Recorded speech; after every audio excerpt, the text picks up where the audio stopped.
Hey review family, keep it tight. My name is J Morse Review Guy, and I'm back again to bring you another video.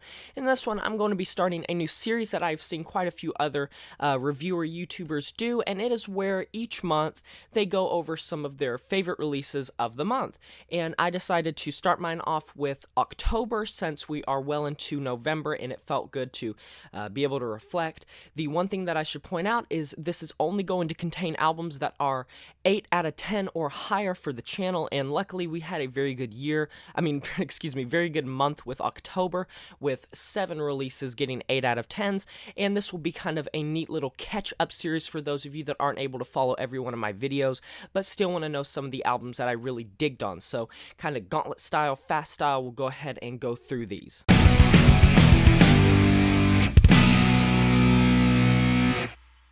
So first up, we got Devoured TX with Skotia.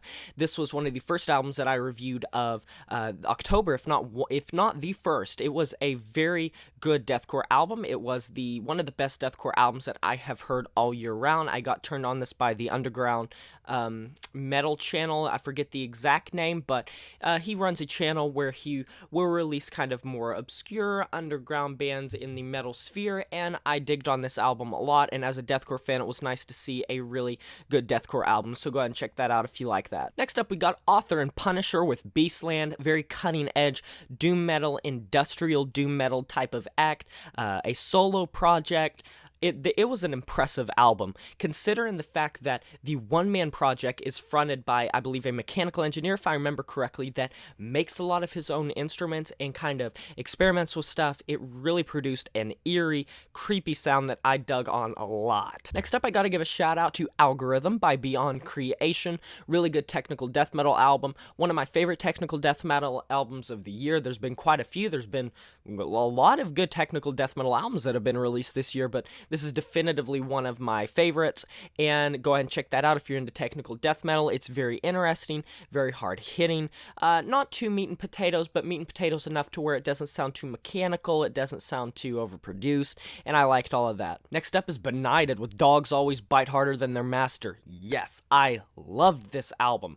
Supremely amazing death grind album with some live performances that really were mixed great, not too produced. It was raw enough to where it felt like Benighted, still not beating out Asylum Cave, which is my favorite album of theirs, but this really was still a fantastic album and a fantastic show of just brutal, abrasive death grind, and if you're into that, go check this out.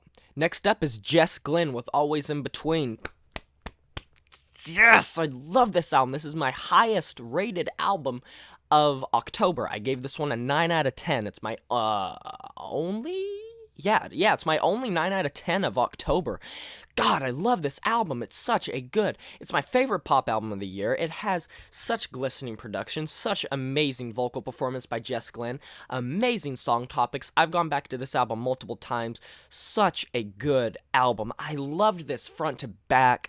Go check out my review if you want like my in-depth thoughts of all these albums. I will be posting them down below, but whew, I love this album so much, and I'm proud that this took home my favorite album of October, so that's a given. This is an amazing album. Go check it out. Next up is Haken with Vector. Very good progressive metal album. If you're into Haken, or if you know of Haken, which if you're into progressive music, you probably do know of them, they have been making waves for a while, and while this didn't really blow my mind in terms of the performances, it definitely was good enough to claim an 8 out of 10, and it was a great album that had a lot of good moments on it, and while like I said, it wasn't mind-blowing, it was still very good. It was hard-hitting, it was amazing. They had a lot of melodic parts and heavy parts, and the vocals were very good on this album, I gotta say. And then finally, we got Mono by RM.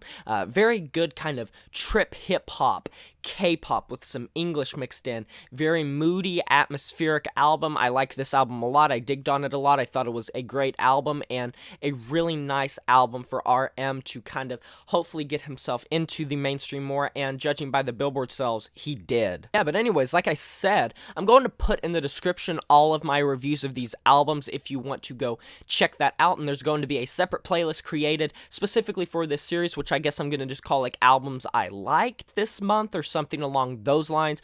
But I'm going to be doing this every month to kind of give a little bit of a catch up and a pushback for people that aren't able to stay up to date with my videos as much as they'd like, and can go through and kind of get my overall thoughts on the albums that I dig the most this month. So what were your albums? What's some albums that you really liked in the month of October? And I will see you again on this series at the end of November or the beginning of December, where I'll talk about my favorite albums of November. I'll talk to you guys next time. Please like, comment, and subscribe. It helps me out a lot. My name is Jay Morris, Review Guy, and I'm signing off saying farewell.